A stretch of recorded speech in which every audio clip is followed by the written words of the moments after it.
Hello dear students, welcome to the class, welcome to this session of ICT Virtual Classroom। इस session में आप सभी का स्वागत है। मेरा नाम है Rajesh Chamola, teacher physics ICT virtual classroom Dehradun से। और इसमें हम लोग समझते हैं इस सेशन में क्लास 12th के फिजिक्स को यानी कक्षा 12 भौतिक विज्ञान के सब्जेक्ट को।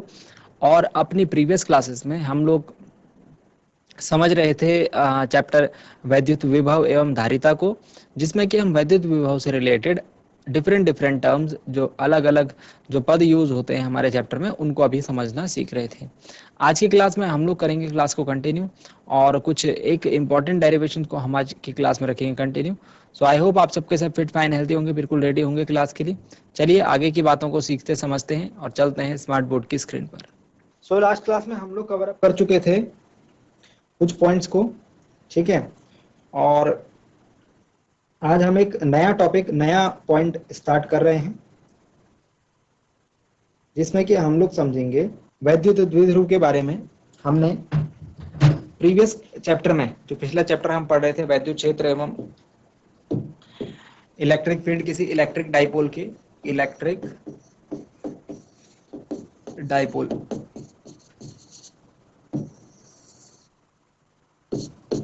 यानी कि वैद्युत द्विध्रुव, इसके बारे में पढ़ा था हमने, याद होगा आप सभी को। किसे कहते हैं वैद्युत द्विध्रुव? तो एक अरेंजमेंट है जिसमें कि हम देखते हैं एक ऋणावेश और एक धनावेश, एक ऋणावेश और एक धनावेश। आवेशों का परिमाण समान होना चाहिए बट प्रकृति विपरीत होनी चाहिए। जब ये दोनों एक अति अल्प दूरी पर स्थित हों, अति अल्प दूरी पर स्थित हों, तो ऐसे समायोजन को हम लोग कहते हैं वैद्युत द्विध्रुव। तो ऐसे समायोजन को हम क्या कहते हैं? वैद्युत द्विध्रुव। तो ये माइनस क्यू है अगर, तो ये प्लस क्यू है, ठीक है। परिमाण दोनों आवेशों का सेम होगा, मैग्नीट्यूड दोनों का सेम होगा और इनके बीच के डिस्टेंस हम लोग लेते हैं 2l, ठीक है। और यहाँ बीच में एक बिंदु होता है जिसको जो सेंटर में होता है, मध्य बिंदु, वो नाम देते हैं इसे। तो ये हो गया वैद्युत द्विध्रुव, ठीक है। इसे हम वैद्युत द्विध्रुव कहते हैं, ऐसे समायोजन को, ठीक हो गया। अब हमने क्या देखा था अपनी प्रीवियस क्लास में कि जो वैद्युत द्विध्रुव है उसके कारण इस बिंदु पर, यानी कि इसकी अक्षीय स्थिति पर और इसकी निरक्षीय स्थिति पर वैद्युत क्षेत्र की तीव्रता हमने फाइंड आउट करी थी ना। ई निकाला था हमने, ई एक्सियल, ई अक्षीय और ई निरक्षीय हमने निकाला था। अब हम लोग सेम टू सेम वैद्युत विभव कैलकुलेट करेंगे। अब हम V निकालेंगे इसमें, ठीक है। वैद्युत विभव की गणना करेंगे अब, ठीक है। तो इसको हम लोग फिलहाल कर देते हैं, ठीक है। तो यह है वैद्युत द्विध्रुव। अब हमारे पास जो डेरिवेशन है आज की डेट में, हमको क्या पढ़ना है? वैद्युत विभव की गणना करनी है। तो लिखेंगे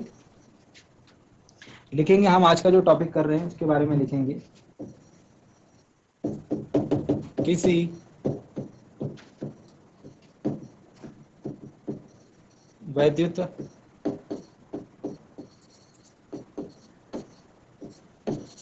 द्विध्रुव के कारण,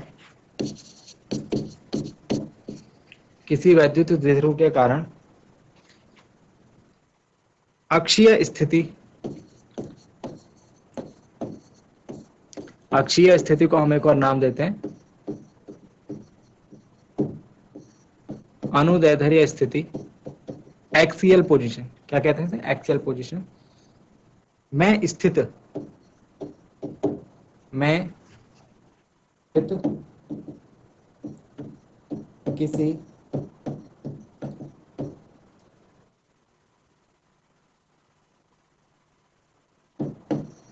बिंदु पर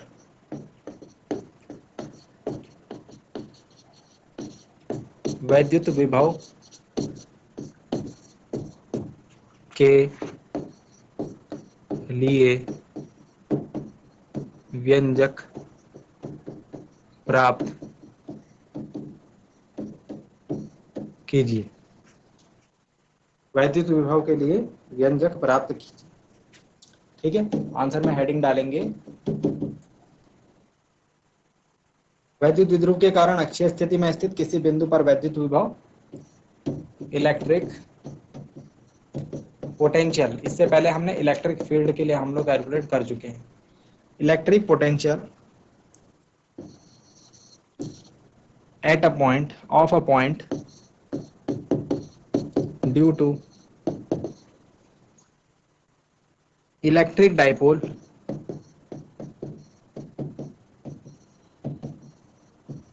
एट कौन सी पोजीशन है, axial position and on position.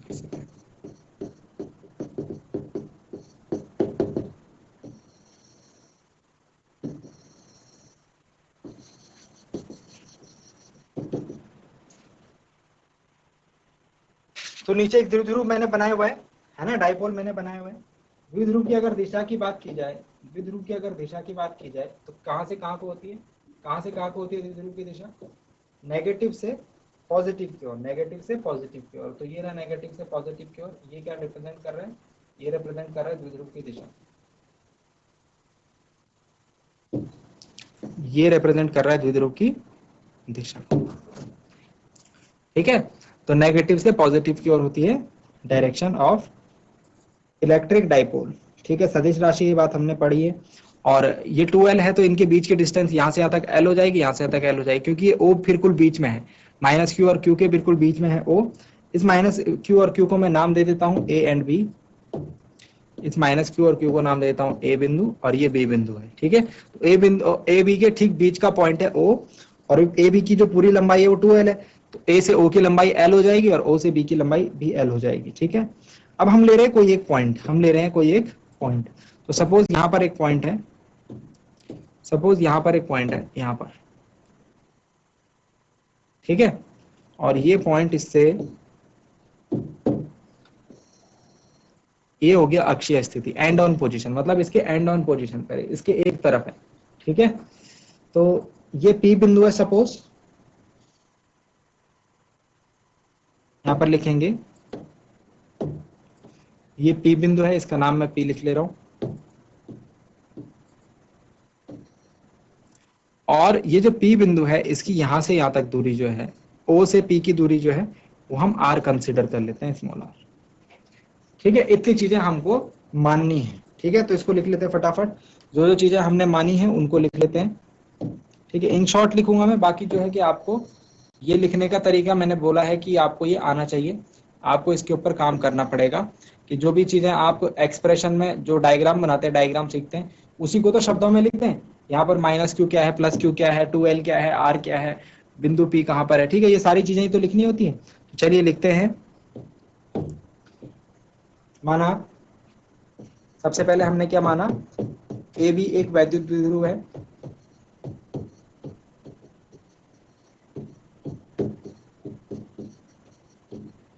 A B एक वैद्युत द्विध्रुव है, कॉमा,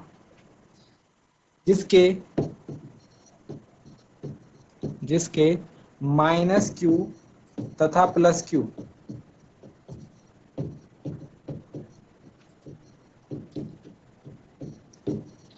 आवेशों के बीच की दूरी, माइनस क्यू और प्लस क्यू आवेशों के बीच की दूरी कितनी है, 2l है, दिख रही होगी ऊपर, तथा वैद्युत द्विध्रुव की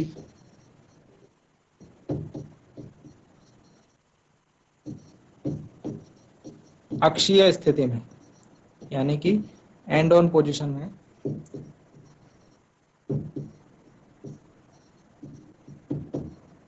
कोई बिंदु P है, कोई बिंदु क्या है, P है, जहां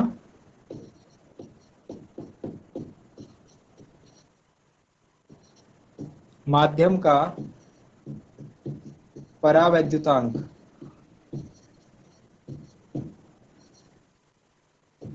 के इसी बिंदु P पर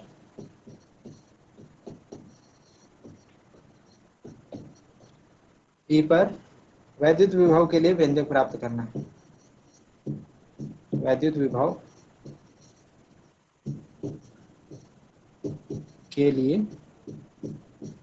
व्यंजक यानी डेरिवेशन प्राप्त करना। ठीक हो गया, ये सारी लैंग्वेज को आप जो है अपने हिसाब से लिखने की कोशिश किया करो, क्योंकि ये पार्ट जो है अगर आप इसको भी याद करने लग जाओगे तो फिर याद करने के लिए आपके पास काफी सारा काम हो जाएगा। ठीक है, तो चलिए नोट डाउन करते हैं अब आगे का एक्सप्रेशन। आगे की डेरिवेशन किस पर जाती है, देखो बी पर स्थित मुझे कौन सा आवेश दिख रहा है, ये माइनस क्यू आवेश, सॉरी प्लस क्यू आवेश। तो प्लस क्यू आवेश के कारण पी बिंदु पर वैद्युत विभव निकाल लेंगे, फिर माइनस क्यू आवेश के कारण वैद्युत विभव निकाल लेंगे, ठीक है। और फिर उसके बाद दो बिंदुओं के कारण जो वैद्युत विभव है उसको हम कैलकुलेट कर लेंगे, ठीक है, हमने जैसे कि प्रीवियस क्लास में सीखा था। तो सबसे पहले हम क्या कर रहे हैं, बी बिंदु पर स्थित कौन सा आवेश है, प्लस क्यू आवेश,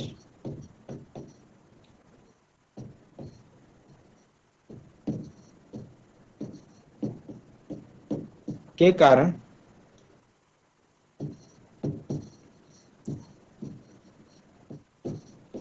पी बिंदु पर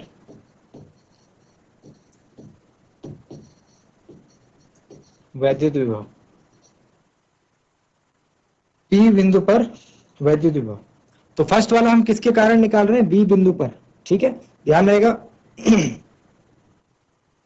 तो सपोज इसका जो फॉर्मूला होता है हमें पता है, B B is equal to क्या बताया था, 1/4πε0, ठीक है, और फिर के इंटू क्यू अपॉन और उसके बीच की दूरी, तो बी से पी के बीच की दूरी क्या है, बीपी,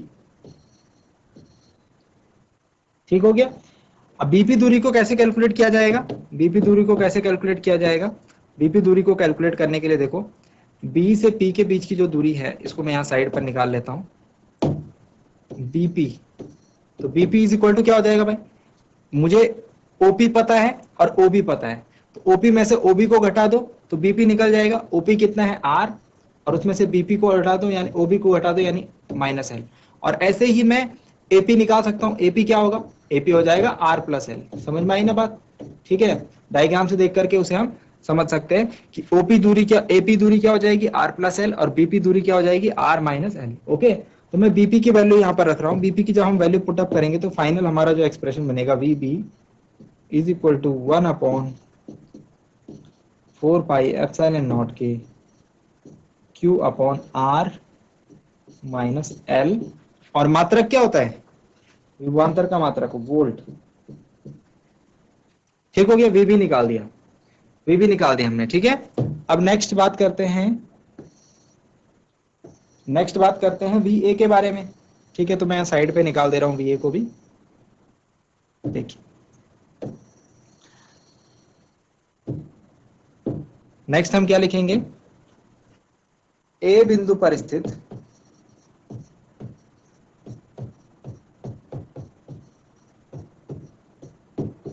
माइनस क्यू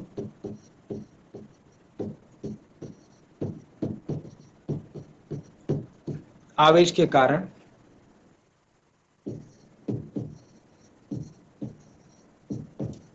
बी बिंदु पर वैद्युत विभव क्या होगा, V A is equal to same हो जाएगा 1/4π, फॉर्मूला सेम लगेगा एप्सिलॉन नॉट के क्यू अपॉन, लेकिन यहाँ पर आवेश माइनस क्यू है, ठीक है, यहाँ पर आवेश क्या है माइनस क्यू, अपॉन क्या हो जाएगा एपी, ए से पी के बीच की दूरी है ना, सेम टू सेम काम होगा, ठीक है। और यहाँ पर अगर हम एपी की वैल्यू रखें, V A is equal to 1/4πε0 के माइनस क्यू अपॉन एपी की वैल्यू कितनी है भाई, साइड में लिखी हुई है देखो, r plus l, r plus l, इतनी बात समझ में आ गई, इतनी बात समझ में आ गई हो तो हम आगे बढ़ सकते हैं, इतनी बात अगर समझ में आ गई हो तो हम आगे बढ़ सकते हैं, ठीक है। अब हमारे पास वी ए है और वी बी है, तो पी बिंदु पर परिणामी वैद्युत विभव निकाला जा सकता है, पी बिंदु पर परिणामी वैद्युत विभव क्या होगा, वी बी के कारण जो वैद्युत विभव है और ए बिंदु पर जो आवेश माइनस क्यू के कारण वैद्युत विभव, दोनों का योग, दोनों का क्या होगा, योग। तो लिखेंगे अतः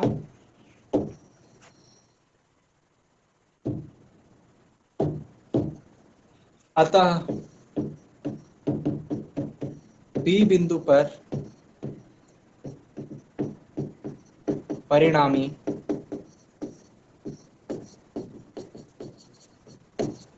वैद्युत विभव V is equal to V A plus V B, दोनों बिंदुओं पर जो आवेश है उनके कारण पी बिंदु पर जो वैद्युत विभव है वो दोनों का योगफल होगा, है ना। तो v इज इक्वल टू क्या आ जाएगा, वी ए कितना था हमारे पास 1/4 पाई एप्सिलॉन नॉट के और minus Q upon R plus L, ठीक है। और ये था हमारे पास वी बी था 1/4 पाई एप्सिलॉन नॉट के plus Q upon are minus L, ठीक है। तो प्लस तो मैं शो नहीं कर रहा हूं यहाँ पर, ठीक है, प्लस को शो नहीं कर रहा हूं क्योंकि प्लस से फर्क नहीं पड़ेगा, माइनस से पड़ेगा। तो ये क्या हो जाएगा एक्सप्रेशन 1/4 पाई एप्सिलॉन नॉट के कॉमन ले लेता हूं, है ना, और क्यू भी कॉमन आ रहा है, Q upon 4 pi epsilon not के कॉमन आ रहा है, बच क्या रहा है इधर से तो 1/r माइनस एल बच रहा है और माइनस इधर से बच रहा है 1/r प्लस एल, है ना, यही तो बच रहा है। समझ पा रहे हो इस बात को, ठीक है। थोड़ी सी यहाँ पे अलजेब्रा लगेगी अब, तो काफी सारे बच्चे जो होते हैं जिनको अलजेब्रा में प्रॉब्लम होती है उनको थोड़ा सा यहाँ पर समझना पड़ेगा कि ये r माइनस एल और r प्लस एल का हम एलसीएम लेते हैं। तो एलसीएम में क्या करो, इन दोनों की मल्टीप्लाई कर दो, ठीक है, r माइनस एल की मल्टीप्लाई r प्लस एल के साथ कर दो और इसकी मल्टीप्लाई इधर कर दो और इसकी मल्टीप्लाई इधर कर दो। तो r प्लस एल की मल्टीप्लाई 1 के साथ होगी तो r प्लस एल आएगा, ठीक है, बीच में माइनस साइन है। r माइनस एल की मल्टीप्लाई 1 के साथ होगी तो r माइनस एल आएगा। ये मैंने आपको करने का तरीका बताया है, अगर आपको कंफ्यूजन होती है इसमें तो, ठीक है, आपको एक छोटा सा मैंने पैटर्न बताया कि आपको एक पैटर्न फॉलो करना है, ठीक है ना। अब देखो v इज इक्वल टू क्या हो जाएगा, q upon 4 pi epsilon not के, ठीक है। अब ब्रैकेट में ओपन करता हूं तो r प्लस एल हो गया माइनस r प्लस एल हो जाएगा, ब्रैकेट हटाने पर माइनस का साइन अंदर चल जाएगा और साइन चाइन मतलब चिन्ह जो है वो बदल जाएंगे, ठीक हो गया। अब आगे की कैलकुलेशन हम करते हैं, नीचे क्या हो जाएगा r माइनस एल और r प्लस एल क्या होता है, a minus B A plus B का फॉर्मूला होता है। अगेन यहाँ पर हम अलजेब्रा यूज कर रहे हैं, a minus B A plus B क्या होता है, a स्क्वायर माइनस b का स्क्वायर, है ना। तो v इज इक्वल टू ये बाहर वाला पोर्शन तो सेम रहेगा q upon 4 pi epsilon not के, ठीक है, और अंदर क्या हो जाएगा, देखो ये r से r कट गया, r माइनस r क्या हो जाएगा 0 हो जाएगा और l और l मिलकर के क्या बचेगा 2l, नीचे क्या होगा a माइनस बी का और a प्लस बी का फॉर्मूला लग जाएगा, a minus B A plus B क्या होता है a square minus B square, ठीक हो गया। अब यहाँ पर हमारे पास जो फॉर्मूला फाइनली बनता हुआ मुझे दिख रहा है v is equal to Q into 2l upon 4 pi epsilon not के और r square minus L square, ठीक हो गया। इतनी बात समझ में आ गई है मुझे, ठीक है। तो Q इंटू 2L को हम क्या कहते हैं, Q इंटू 2L, अच्छा ये बात हमने डिस्कस करी नहीं, चलो यहाँ पर कर लेते हैं साइड में। वैद्युत द्विध्रुव का हम किससे निरूपित करते हैं, P से, ये होती है वेक्टर क्वांटिटी। तो P हम क्या बोलते हैं, जो आवेश है और जो उनके बीच की दूरी है उसके बराबर होता है। P is equal to Q into 2L, दिशा बात करी थी मैंने माइनस क्यू से प्लस क्यू की ओर, तो Q इंटू 2L की जगह मैं P रख सकता हूँ, बिल्कुल रख सकता हूँ। तो यहाँ पर आ जाएगा V is equal to 1/4 pi epsilon not के और Q इंटू 2L की जगह P आ जाएगा upon R square minus L square और इतना वोल्ट, ठीक है। ये आ गया हमारा कुल वैद्युत विभव, आप इसको नोट डाउन कर सकते हो, आप इसको नोट डाउन कर सकते हो। लेकिन अब हम लोग एक नए केस के बारे में डिस्कस करते हैं, क्योंकि आप देखिए मैंने क्या बताया था आपको डेफिनेशन में, मैंने आपको डेफिनेशन में ये बात बताई थी, मैंने आपको डेफिनेशन में ये बात बताई थी कि जो दोनों बिंदुओं के बीच की दूरी, देखो दोबारा चलते हैं, ये जो माइनस क्यू और प्लस क्यू के बीच की दूरी है ये मैंने बताया था अति अल्प दूरी पर होते हैं, यानी कि 2l दूरी क्या है, बहुत छोटी है। 2l दूरी है तो 2l दूरी अगर बहुत छोटी है तो l क्या है, उसका आधा है, तो l दूरी भी क्या होगी, बहुत छोटी होगी, यानी कि l जो होगा ये बहुत छोटा होगा। लेकिन r क्या है, r ये बिंदु से सेंटर O पॉइंट से और P बिंदु के बीच की दूरी है, तो ये दूरी तो क्या होती है, काफी ज्यादा होती है, ठीक है। सपोज ये दूरी मीटर्स में होती है तो ये वाली जो दूरी होती है ये सेंटीमीटर में या फिर मिलीमीटर में कह लीजिए। तो देखिए कितना बड़ा अंतर है, बहुत बड़ा अंतर है ना। तो इसकी तुलना में हम क्या कर लेते हैं कि आर स्क्वायर, आर अगर एल से बड़ा है तो आर स्क्वायर एल से बहुत बड़ा होगा, ठीक है। आर अगर एल से बड़ा है तो आर स्क्वायर एल स्क्वायर से बहुत बड़ा होगा। तो हम क्या लिखते हैं यहाँ पर, एक पॉइंट हम लोग लिखते हैं जो मैंने अभी आपको समझाया, अगर आपको ये बात समझ में आई तो ठीक, अदरवाइज आपको यहाँ पर याद रखना है कि वैद्युत द्विध्रुव के लिए जो R है वो L से काफी ज्यादा बड़ा होता है, R is much much greater than 2L, ठीक है। तो जो R स्क्वायर होगा उसकी तुलना में एल स्क्वायर नगण्य हो जाएगा, तुलना में एल स्क्वायर नगण्य, नगण्य मतलब नेग्लिजिबल, इसीलिए आर स्क्वायर की तुलना में एल स्क्वायर नेग्लिजिबल माना जा सकता है, माना जा सकता है। देखो इसको मैं एग्जांपल से समझाता हूँ, नंबर से समझाता हूँ, ठीक है। सपोज एक नंबर 2 है और एक नंबर 0.2 है, तो 2 का अगर 2 0.2 से बहुत बड़ा है, 0.2 से 2 बहुत बड़ा है, 2 का स्क्वायर कर दो क्या हो जाएगा 4, 0.2 का स्क्वायर कर दो क्या हो जाएगा 0.04, समझ रहे हो। 2 का स्क्वायर क्या होगा 4 और 0.2 का स्क्वायर क्या होगा 0.04। अब ये बहुत ज्यादा छोटा हो गया, पहले तो छोटा तो था ही, लेकिन अब ये और ज्यादा छोटा हो गया, समझ रहे हो। तो वही चीज हमने यहाँ पर लिखी है कि r जब l से बड़ा है तो r स्क्वायर एल स्क्वायर से और भी ज्यादा बड़ा होगा, ठीक है, ठीक हो गया। अब नेग्लिजिबल माना जा सकता है, तो अगर हम एल स्क्वायर को इससे हटा दें, इस इक्वेशन से एल स्क्वायर को हटा दें, तो हमारे पास इक्वेशन क्या बनेगी, हमारे पास जो इक्वेशन बनेगी वो कुछ इस रूप की होगी, वो होगी v is equal to 1/4 pi epsilon not के q अपॉन, सॉरी p आया था यहाँ पे, p अपॉन आर स्क्वायर, ठीक है, इतना वोल्ट, ठीक हो गया। क्योंकि एल स्क्वायर हमने हटा दिया, एल स्क्वायर को नगण्य मान दिया, तो ये है हमारे पास फाइनल एक्सप्रेशन। और के क्या है, के हमने बोला था परावैद्युतांक है, परावैद्युतांक की वैल्यू जो है ना माध्यम के लिए अलग अलग होती है।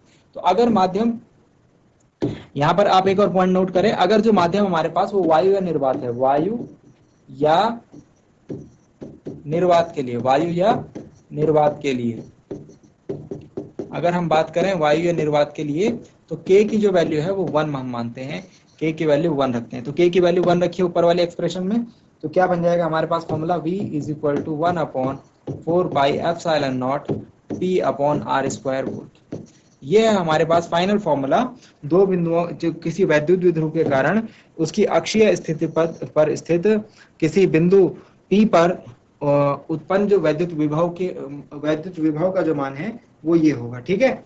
अब हम लोग क्या करते थे वैद्युत क्षेत्र में, इसके बाद डिसाइड करते थे इसकी दिशा को, वैद्युत क्षेत्र में इलेक्ट्रिक फील्ड में हम लोग क्या करते थे, इसके बाद इसकी दिशा के ऊपर डिस्कशन करते थे कि चलो ठीक है, अब वैद्युत क्षेत्र तो हमने निकाल दिया, पर अब इसकी दिशा बताओ, है ना। लेकिन यहाँ पर हम लोग दिशा के बारे में डिस्कस नहीं करेंगे, क्यों, क्योंकि आप जानते हैं वैद्युत विभव जो है अदिश राशि होती है ना, दिशा की बात इसमें नहीं करेंगे, ठीक हो गया।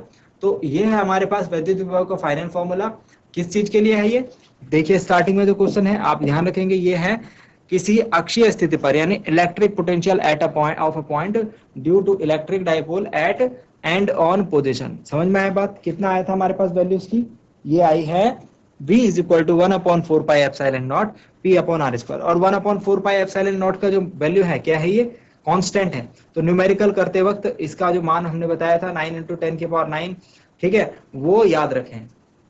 सो आई होप कि जो बातें आपको बताई गई आज वो इंटरेस्टिंग लगी होंगी, सीखने में कुछ आपने कुछ नया सीखा होगा और पढ़ने में आपको मजा आया होगा, और ये भी उम्मीद करता हूँ घर जाकर आप इन चीज़ों को रिवाइज एक बार जरूर करेंगे।